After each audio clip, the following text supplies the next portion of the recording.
Slow down. Calm down. Don't worry. Don't hurry.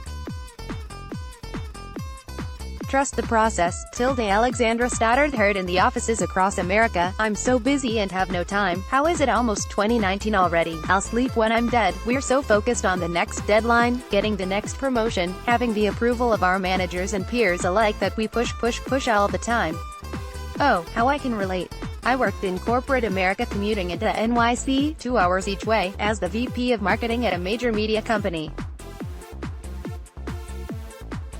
And I worked a lot.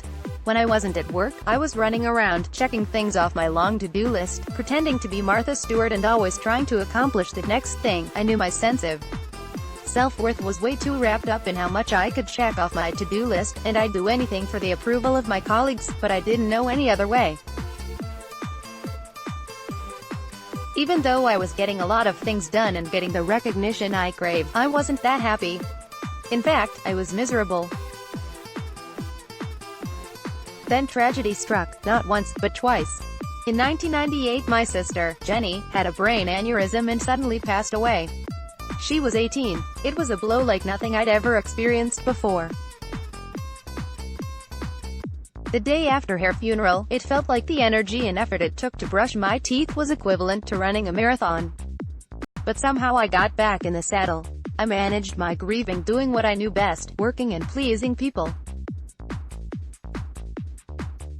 Getting on the train at 6 a.m. to commute into NYC and not getting home until close to 10 p.m. was my everyday. My need to be Martha Stewart went into overdrive. Let's just say Christmas time meant thousands, really, thousands, of home-baked cookies. And no one was complaining about that. Then it happened again. In 2008, my brother Scott went into cardiac arrest while playing basketball and passed away. That phone call is something I'll never be able to erase from my mind. He was 33 and getting married in a month. I was the one who canceled all the wedding plans. It was the hardest thing I'd ever done in my life. I don't need to tell you I was devastated. But I was also really annoyed. Really, I need to do this again? And so while this really sucked, understatement, since I had gone through this once before, I thought to myself, this is an opportunity to do it differently. I've always been super goal-oriented, but after Scott died, my only goal was to not have any goals. Kinda crazy, right? But my soul needed the time and opportunity to kind of wander aimlessly to heal. I realized I wanted to make my work more meaningful, to have the time to unwind and have more fun. Slowly, I started to make sense of it all.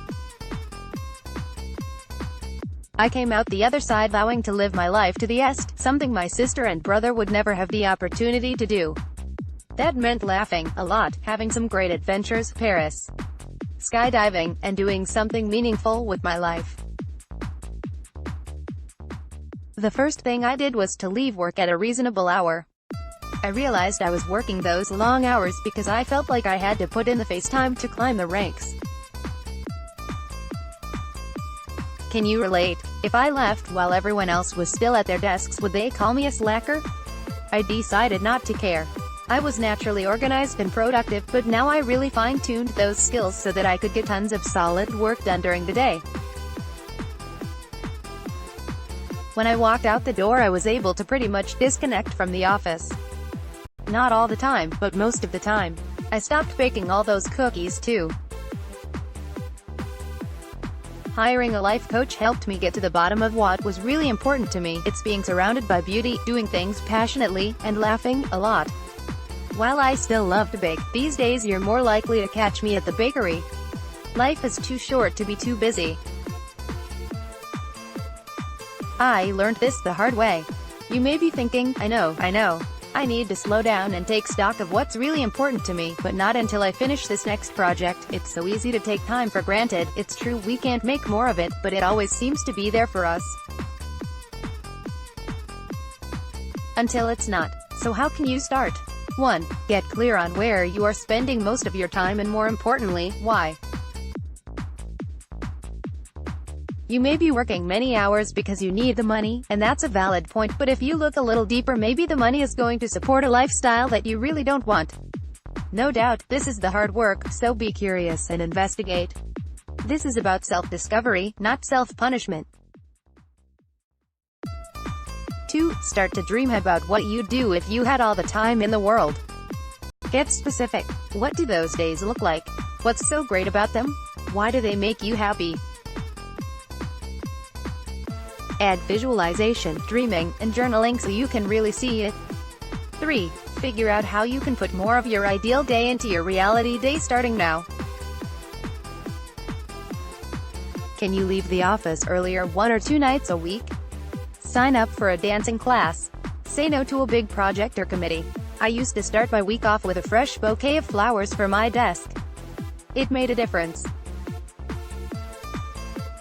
What I realized after I made it through the dark days and nights and